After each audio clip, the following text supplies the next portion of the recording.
Югас і смок.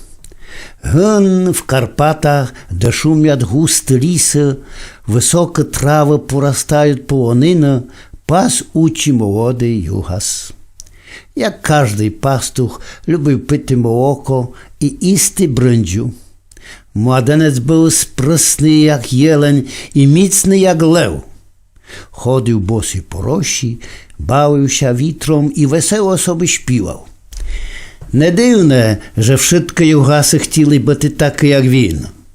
Колись Югас заснув на поляні, гамбом до неба, руками до гір. Несподівані, не знаття откаль, впав му на груди камінь, великий, як будинка. Югас ще прибудив, скатуляв камінь на землю, а потім прив'язав його до бича і свиснув. Камінь полетів геть, аж до хмар. Ніч камінь вернув на землю, пастушок здолався виспати. Коли встав, зняв чугу, приложив їй каменем і пішов за очами. Не один прибував двигнути тот величезний камінь, але ніхто його ані не порушив. Аж одного разу розійшлася по всіх селах під Бескідом страшна новина. Владар з Надсану просить о поміч, бо з'явився в Карпатах смок великої сили. Гори привертать, сторічні дуби, як траву виривать, люди пожерать і жадать королівської дівки. Плаче народ в Карпатах, бо ніткому його пред смоком оборонити. Почув Югас о тим нещастю і говорить, а я бим того смока бичом забив. Запровадили Югаса до владаря, тот, як го взрив, лемся розсміяв. Та ти іще замолодий, żeby зо смоком воювати, тобі іще учі пасти повідать. Ніт, князю, говорить Югас, я хочу оборонити мій народ. Ну, добре, прибуй, згодився владар. Дає йому військо, але Югас не бере. Дає йому меч і коня, але ті ж не chce. Взяв собі лемкерпчі, на рамено зашмарив чугу, в праву руку вхопив бич і гайда на смока. Прийшов до нього і говорить, слухай ти, людожерцо, прийшов ємся з тобом бити. Ти? Та де тобі ся зо мною міряти? Ід ліпше кури пасти, śmieje смок. А Югас му на то, ти ся не śmій, лем до битки ставай. І стали оба до бою між горами, в долині повної каміння. Ну, говорить смок, бий м'я. Ніт, ти м'я бий перший, відповідає Югас. І вдарив смок Югаса желізним киянком так, що аж бідачисько запався по кістки в каміння. Народ зайойчав і зачався молити за свого рицаря. Витяг Югас ноги з каміння, скочив за потичок, прив'язав до бича великий, як бочка, камінь і вризав ним смока межі очі. Впав тиран на землю, огнем хирчить. Підійшов к ньому Югас, що його за карк зімат, але тот підніс огінь і втяв його в плечі.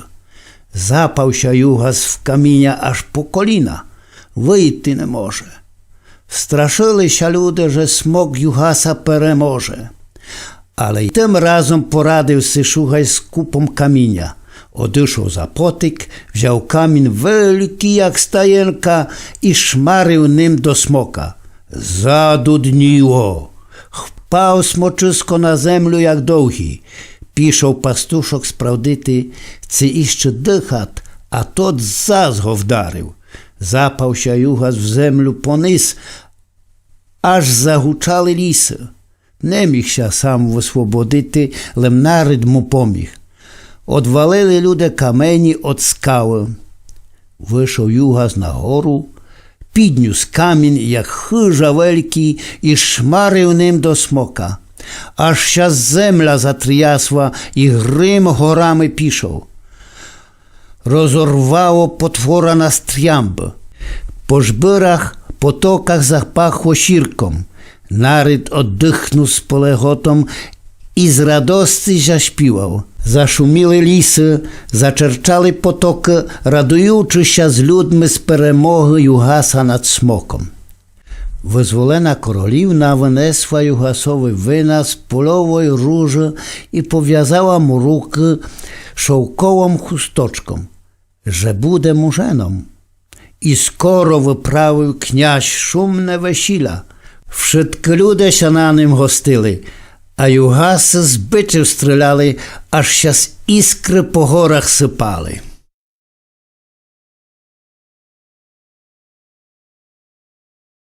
Bajka o tym, jak tela chłopa ziło.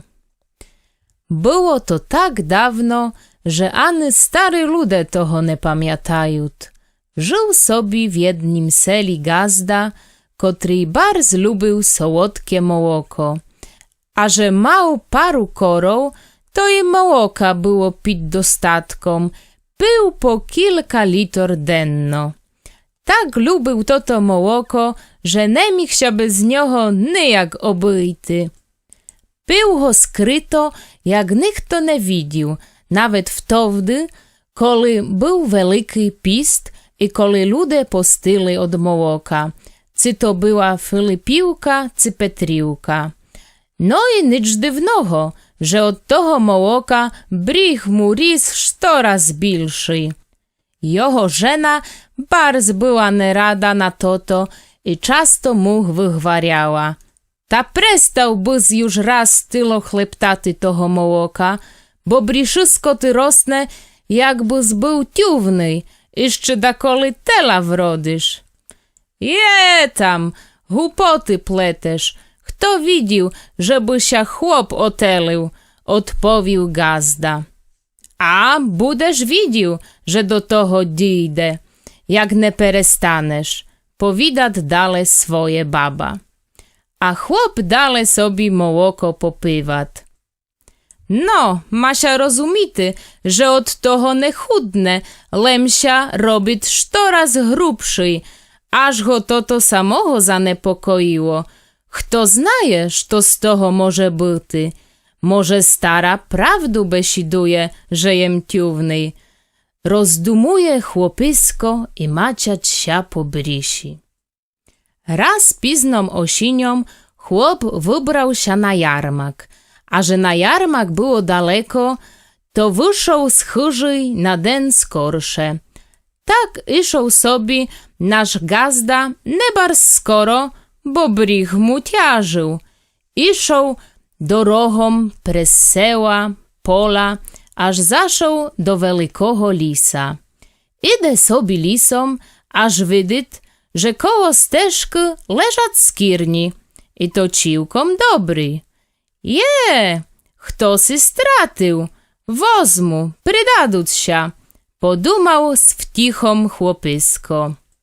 Wziął ich, związał motuskom ucha przy cholawach, перевісив прес паличу, зашмарив на плечі і поспішив далі, бо już zaczęło się zmerkati, bo den osinny, korotkий.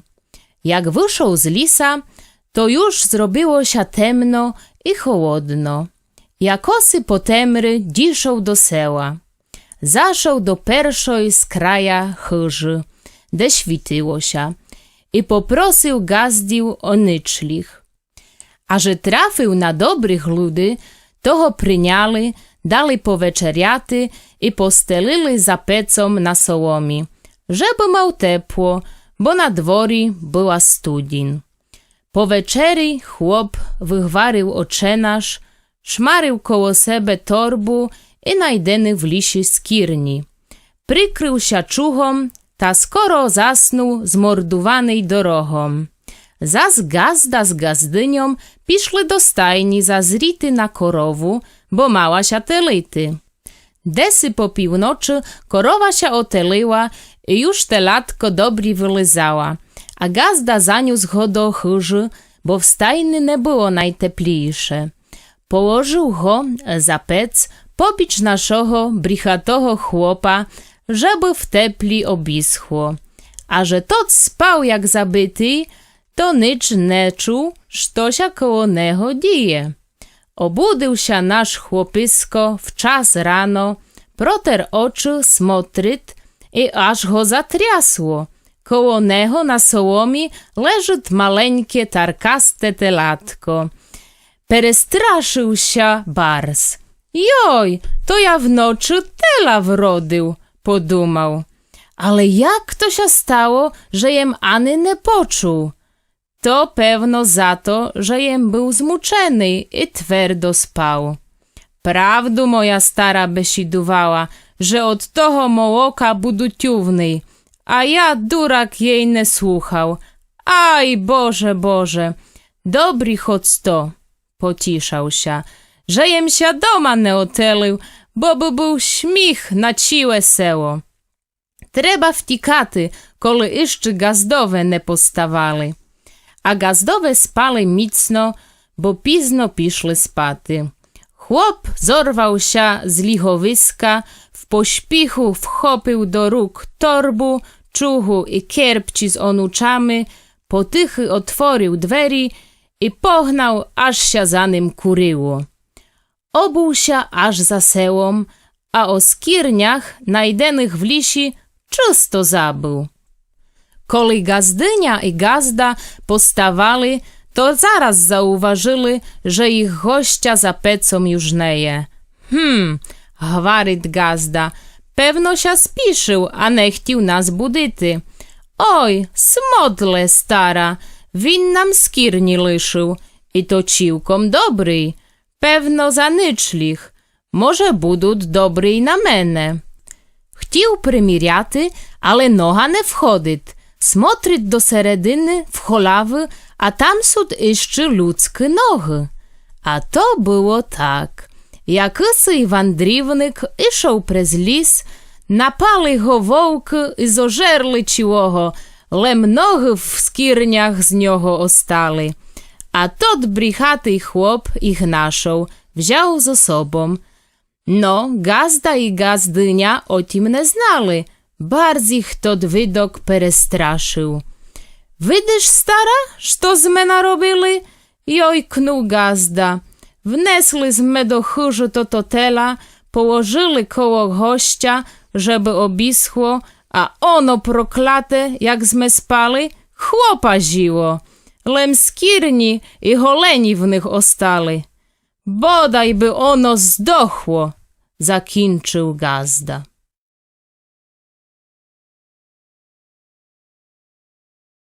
Czarodziejska pyszczałka. Gmer di do mytro i zapisał ciu swoją gazdiłku młodomu Petrowy. Teper jasy gazda, a pewno. Dotla był jem parobkom i musił jem służyć drugim. Teper wszystko się zmieniło. Teper ja budu przykazuwaty, a drugi budu słuchaty i nam ja robyty. Bo teper ja gazda. Jak podumał, tak i zrobił. Obniał Petro gazdiłku i ryszył najpierwsze kus odpoczaty, po tyloch rokach roboty na drugich. Poza gazdiłką i hardym statkom didolyszył mu tiż kus groszy, a stodoła była pełna zerna i Petro nie bojał się perednywka. Do roboty byli suchy, to mich Petro dołsze pospaty i do korczmy zazryty. Tymczasem gazdiłka marniła, a i groszy dawno się skończyli. Chodyt Petro jakisy i markotny, bo wydyt, że sztosy jest nie w porządku. Ale że był kus tupawy, to nie dodumał się doraz, czom to jeho gazdiłka marnije. A żył w tych stranach, daleko w lisi, pobożny starec, kotry prowodził czas na molitwi i niejednomu już dobry poradył i z kłopotu wyratował. Do toho starcia zadumał Petro dostati się i go o radu poprosity. Wstał zawczasu rano, wybrał się do temnego lisa i naszł bohobojnego starcia.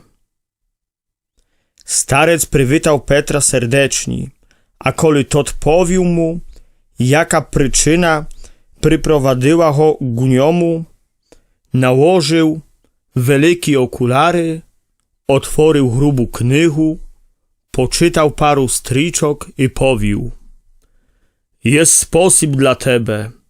Twoja gazdiłka піднесе się i dojdziesz zas do groszy, ale musisz mi przyreczy, że wypełnisz dokładnie wszystko, co ty przykażu. Zrobił wszystko, odpowiedział Petro.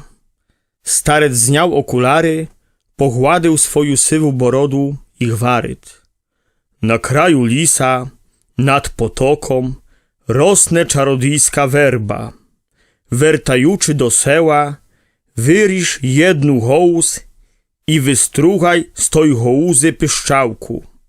Piszczałka to ta, zroblena z czarodziejskiego derewa, werne ty dostatok, jak każdego dnia o zachodzi słońca, zagrasz soj na niej. Petro rad, że tak lekkim sposobem osiągnę swoją cil. Chodził już popraszczaty starcia, żeby jak najskorsze najty czarodziejską werbu i zrobity sobie piszczałku, ale starec zawernął go i powidat: poczekaj, Petre, to jeszcze nie wszystko. Piszczałka bude ma tylem tołdy czarodziejską syłu, koli ty zagrasz na niej po ciłodenni roboty.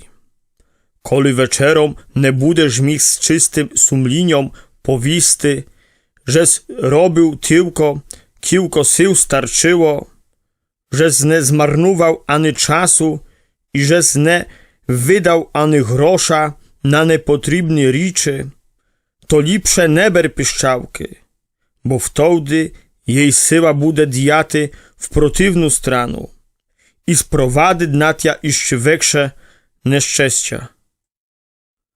Petro, jak poczuł to, podrapał się po głowie, bo to drugie dodatkowe zadania męższe się mu podobało.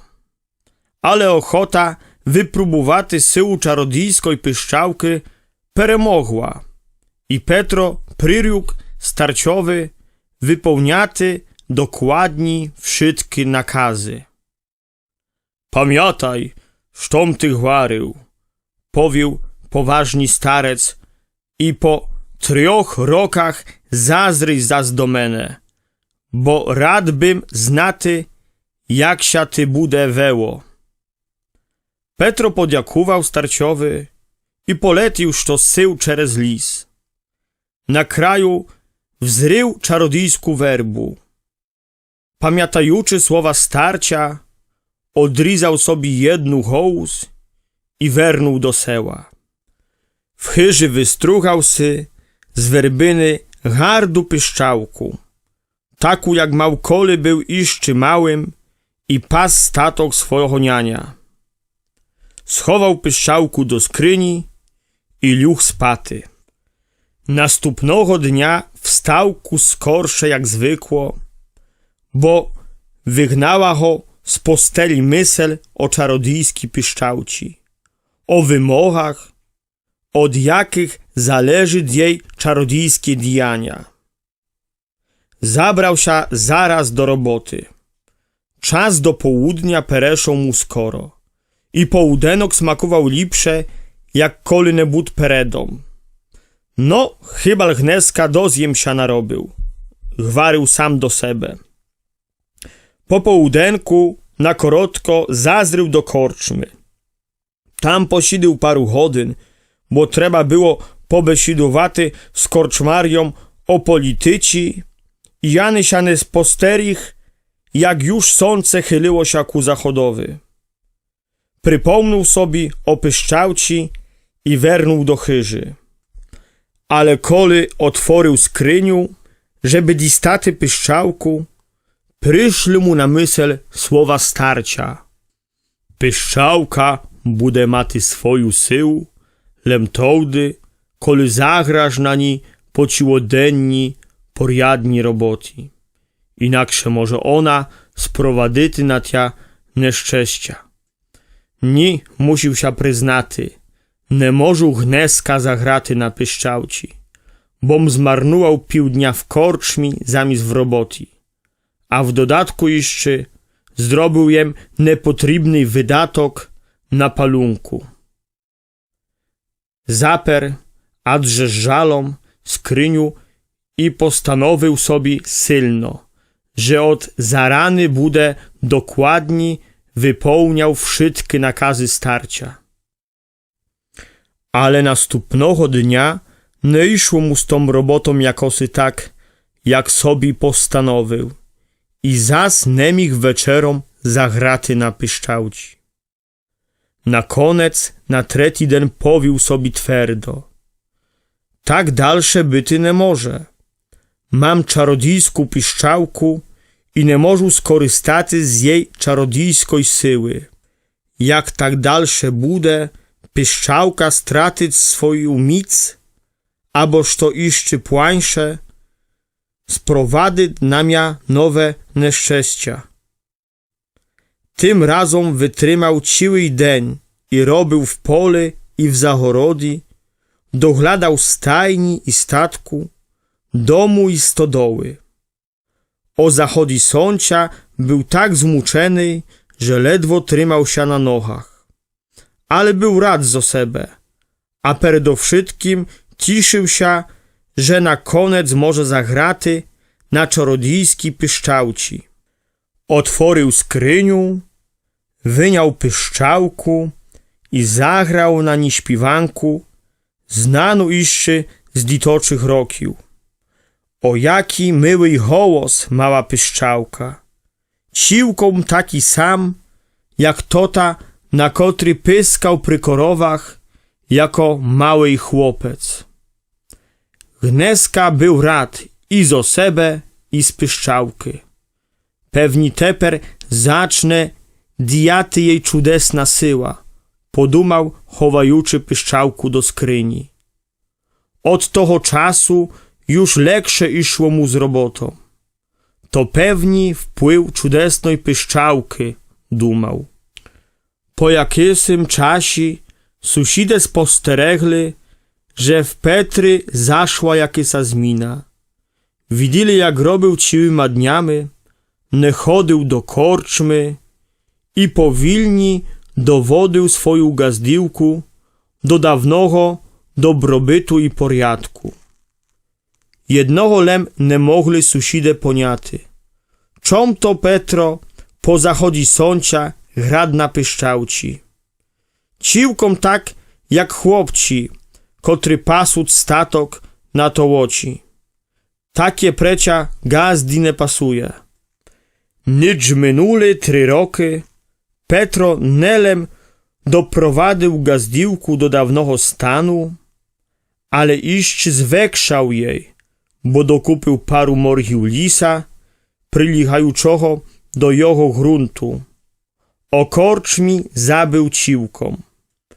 Pamiętajuczy o przyreczyniu, kotre dał starciowy, obliógł się Petro raz światoczno i wybrał się w gubynu lisa, żeby podziakowaty swojemu dobroditelu za czudesną piszczałku. Wzrywszy bogato obleczonego gazdu, starec nie poznałby Petra, jakby nie piszczałka, kotru trzymał w rukach. A to ty, lubiej Petre, powił uśmiechajuczy się, wydżu, że czarodziejska piszczałka pomogła ty.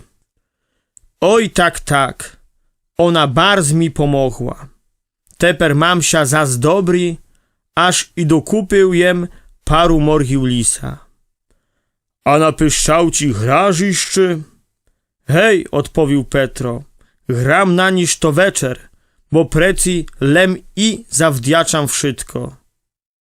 Starec posmotrił na Petra i powił dostojni: Miej ty lubiej Petre, znał ja, że ty kus za powoli myślisz i proto wydumał jem bajku o czarodziejski piszczałci, żeby przymusyty tja do roboty. To ta pieszczałka nie ma żadnej czarodziejskiej syły.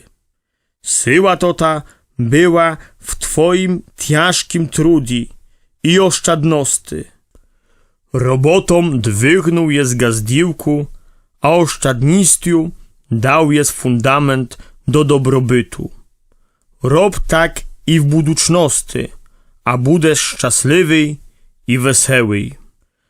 Teper aż zrozumiał Petro, czom starec wzależnił diania czarodziejskiej piszczałki od roboty i oszczędności.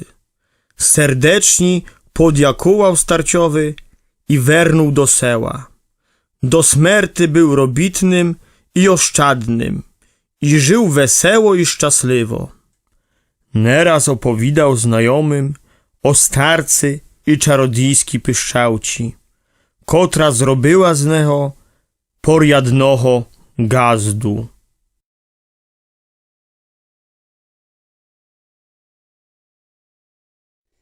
Kwitula.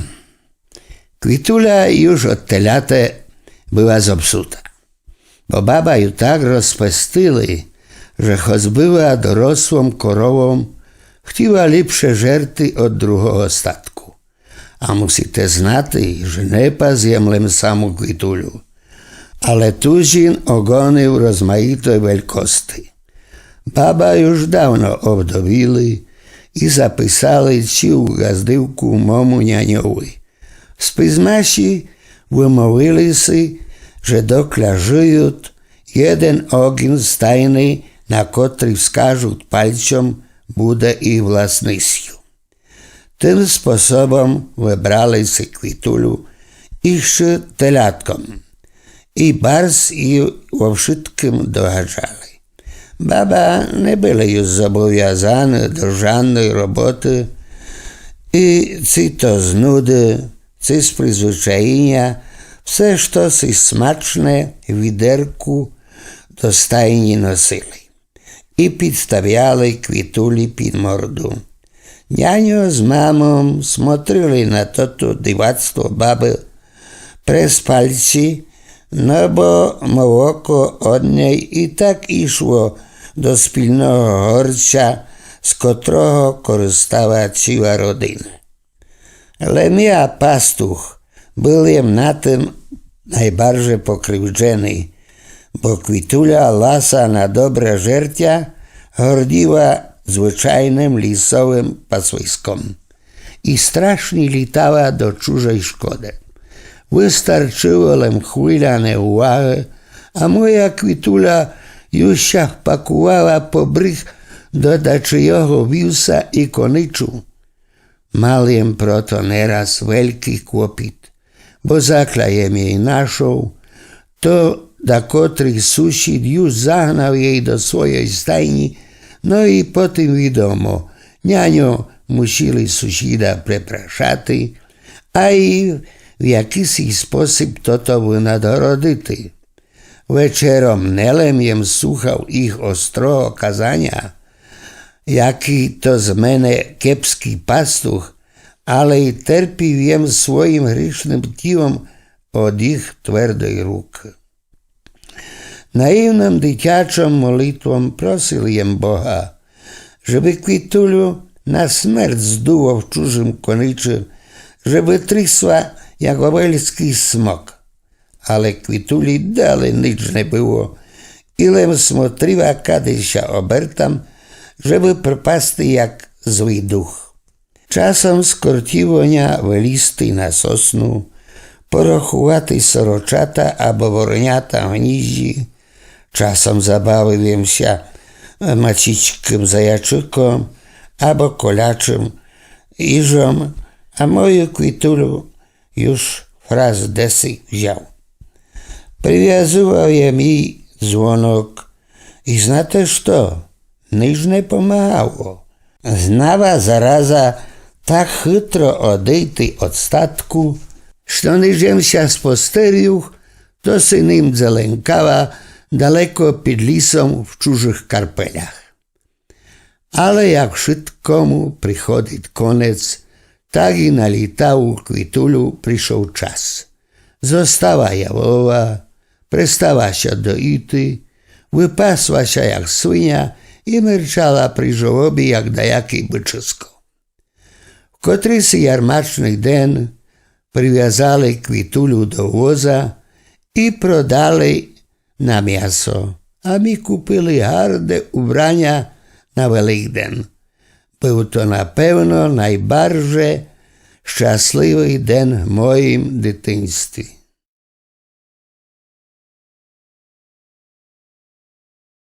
Чом пес заяця диганят?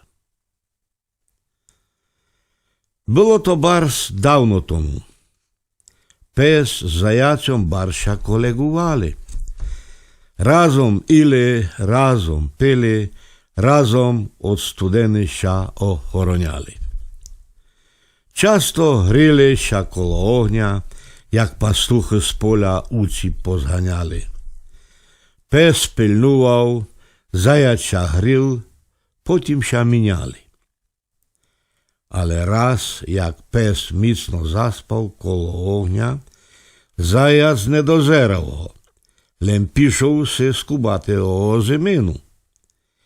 Несподівані зачав дути великий вітер, з противної сторони бухнув полум'ям на псиска сп'ячого і обсмажив му лапи, і ніс аж му скора злізла. Довго йойчав бідачисько в дудлавій ямці, голодний і змерзнений, аж по довгім часі одросла му серд. Але лапки і ніс, міцно всмалені, już na wse лишили się цілком без серсти. Od tamtого часу зненавидів пес заяця за фаризейську дружбу і імат го де не видить, żeby się помстити за обсмалені лапки.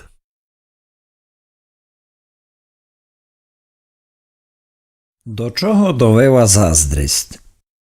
W jednym seli, na kraju lisa, w starej krytej słomianym dachom chyży, żyła stara wdowa z 2 dziłkami. Czornowołosa, wsepelechata i kostropata Tereska była jej dziłką, zaś rusokosa z lyczką jak ranne słońce Marysia dziłką jej drugiego męża. Tereska nie bardzo podobała się chłopcom. Mało kto na zabawach prosił jej do tancowania, ani też za bardzo besiadować z nią nie chciał. A za syrotką Marysią szuchajilem się rozzerali. Jak tu by się nie dojdę pozbyty? Rozdumowała stara wdowa, bo położenia paserbyci nie bardzo się jej podobało. Niedaleko ich chyży, w lisi nad głuchym potokiem, stojał bardzo stary mlyn. Czorty hen tancowali po północy koło mlęcia, a każdemu, kto z nimi zatancuje, odrywają głowę, powidali ludzie w seli. A bodaj by czorty je wzięli, podumała zazdrosna wdowa.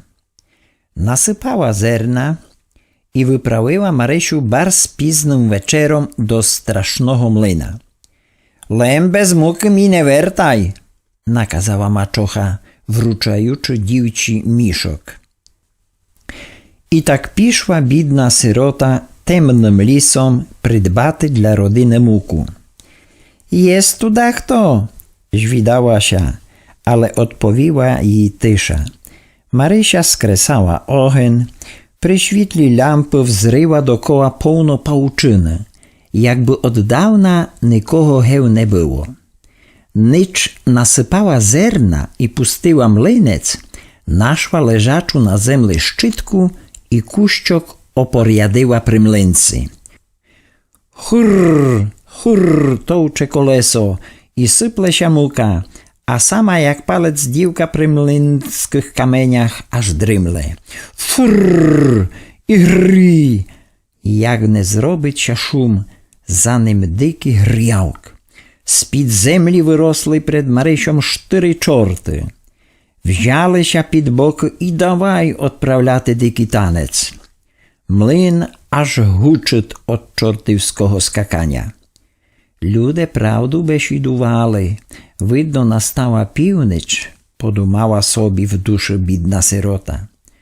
«Добрий вечір, красна дівча!» обступили Марисю і до танцювання тягнуть. «Як можу з такими панами танцювати, кед не мам гардих лахів?» спритні боронича дівчатко. З копита полетіло пару чорти дівоче облечення шити. Занедовго вернули з прекрасним строєм. «В тим буде ся ти добре танцювало!»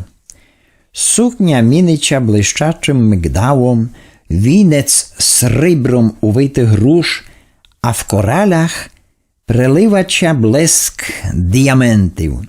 Взяли Марисю облікати і заспросять до танцювання. «Як можу ся згодити, кед не мам черевиків?» рече. А чортиська już летять по обуття на її ножки. «Спеціальні для тебе шити!» Внет вдівають і чудово м'ягіші скірні срібром підкувані і заскушать танцом. «Не пасує до такої сукні пелехатом бити», рече дівча, і в jednej хвилі приносять їй на таці сріблистий гребінь. «Ну, тепер в кінці собі затанцюємо!» тішаться чорти. Яглем розплели їй грубі коси, почесали золоті волоси і лишили нічим не зв'язане. Тіж так думам, лем принесте мені ще воду з потока в решеті, помушуся вмитись з того пороху по молотю, попросила Марися. І зачалося чортівське літання. Літають jeden по другим, з решетом до потока, з виваленими язиками, аж піна їм з писків тече. А води як не було, так не є. «Кукурику!» заśpівав перший когут деси в боїску, а за ним другий і третій. Чорти, як поперени з шумом і свистом, як ся появили, так щезли під землю. Скінчилася чортівська година, а Марисі зробилося легше, бо голову і душу врятувала. Коли принесла мішок муки до хижі, мачоха з Тереском остопіли. Не доść, że не сподівалися, że верне, то іще була облечена, як деяка королівна. «Откаль masz takie крас облечення?» Жвідуюча заздрисна. Оповіла, як то панове в млині за то, że не мала в чим танцювати, так їй облекли. На другий вечір заздрисна мачоха пильно насипала зерна до мішка для своєї Терески і пізно вечором післала ю до старого млина. «Лем не протився забар з панам, keď тя буду до танцювання просити», наказувала. Думала собі, że jej дівка кращу сукню, як Марися, достане. Прийшла Тереска до млина, насипала зерна і меле. Фрррр і рррр. Опівночі зробився такий сам свист, як вчора, і чорти зачали свій дикий танець. «Молода панєнко, chodź з нами танцювати». «Ні, не затанцюю з вами, поки мені не принесете краще облечення від облечення той дівки, що tu була вчора». Шаст, праст, полетіли барспильно чорти пострий родом з цісарського двору. Сукня, вінець і скірні міняться, że аж очі болять. Облекли їй так, że ніхто би тепер не звірив, że to костропата і все пелехата Тереска. і давай до шаленого танцювання дівку брати. Так з ним танцювали, так ним обертали, аж на дрібні кавалчики рознесли. А коли третій когут заспівав, не було сліду ні по терещі, ні по чортах. Ciekawe, коли верне моя дитина, думат мати в południe, думат і вечером. W końcu sama piszła do starого mlyna. Смотрить, a tulem kuściok muki się w miszku liszyło i ślidu neje po jej dziewci. Тепер аж зрозуміла, до чого довела заздрість. Замість сироту Марисю Тереску чорти взяли.